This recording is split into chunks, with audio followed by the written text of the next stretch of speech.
No one is going to tell you this, but your match actually depends on it. No medical school is going to tell you this. No program description is going to tell you this, but your match highly depends on what I'm about to tell you. So buckle up. And if you're new to our channel, please hit like and subscribe. Go to the comment section. There's lots of cool stuff there. I am one of the internal medicine residents at the University of Calgary, and there are certain changes that occur that are very obvious that lots of IMGs are not aware of it, and it significantly impacted the match rate for international medical graduates in Canada. So if you're curious and you want to know about this, hang in there and watch right up till the end. And at the end of the video, I'm going to unveil one additional secret that is going to happen from this match in 2026. You want to stay right up till the end to get this information. So last year, almost about 750 IMGs went unmatched even after the second iteration, because in total about 1700 to 1800 international medical graduates actually were eligible, applied, and did not discard the application in the middle of the CaRMS cycle, and they actually submitted an application at the end of November of 2025. And out of those, about 800 actually went into diverse programs all across Canada. This is huge news. This has dramatically increased the past 5 years, where we literally had almost about 400 who were entering into teaching universities all across the country. So there is some progress that has been done there. So that's some good news for you. However, there is a lot that is changing and you need to be aware of it. And of these more than 750 people who went unmatched, there is reasons for this. A lot of IMGs are unaware of these new changes that have just happened. The first change that has occurred is that the number of places or the competition might slightly increase for international medical graduates who are non-Canadians. So effective of 2025, there has been an LCME shift, which means that Canadian medical graduates from non-Canadian institutions are going to be categorized under the IMG category. Before, they were considered as Canadian Study Abroad. Before, they were considered as CSA, so Canadian Studied Abroad, but now they are all going to be bundled in the IMG categories. And we all know that the IMG spots are usually pretty limited. There are certain specialties like neurosurgery, sometimes ophthalmology or vascular surgery that are usually not on the IMG grade or scale of programs that they are eligible to apply for. And sometimes when they are, it's just University of Toronto that has, let's say, a single spot. And so if all this Canadian Study Abroad become categorized now as international medical graduates, that just puts lots more of pressure and competition for the few spots that are actually available for the IMG. So if you look at the screen, this is what you see.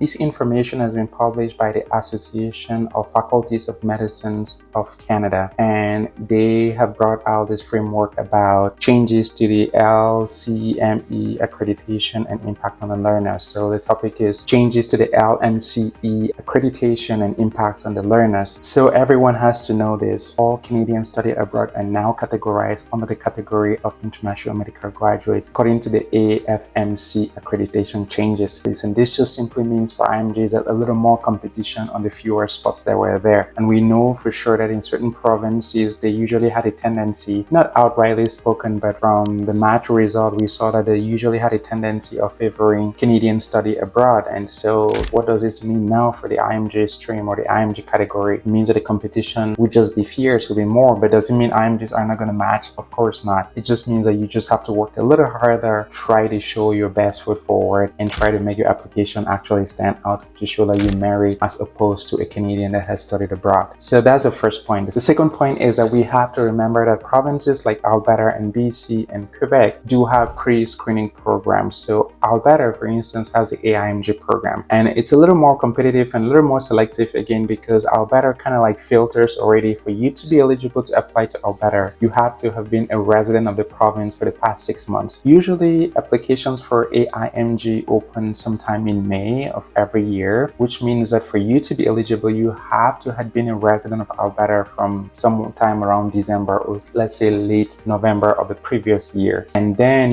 when application open, you pay about $350 and you get enrolled into this program, and there's a screening that is done, and later you have to do an MM, which is a mini interview that you have to do sometime in November when the CaRMS period is almost about to close. And this is really crucial because the MMI becomes a an integral part of the selection process, and your scores and your performance on the MMI really matters a lot. So there's usually a few documents that you have to put together and submit to the IMG office. Things like your language, you must have a minimum band 7 in each of the categories on the IELTS or 9 on the CELPIP test, and then the OET as well. So you can take any of these English language proficiency tests, but you need to have a minimum score on all the different 4 components: speaking, listening, reading, and writing. And in addition to these, you're also supposed to make sure that you pass this MMI interview, which is going to happen sometime in November. And this exams is mostly usually situational judgment stations or ethical dilemmas, where you would try to showcase how you would actually behave in, say, solving a problem,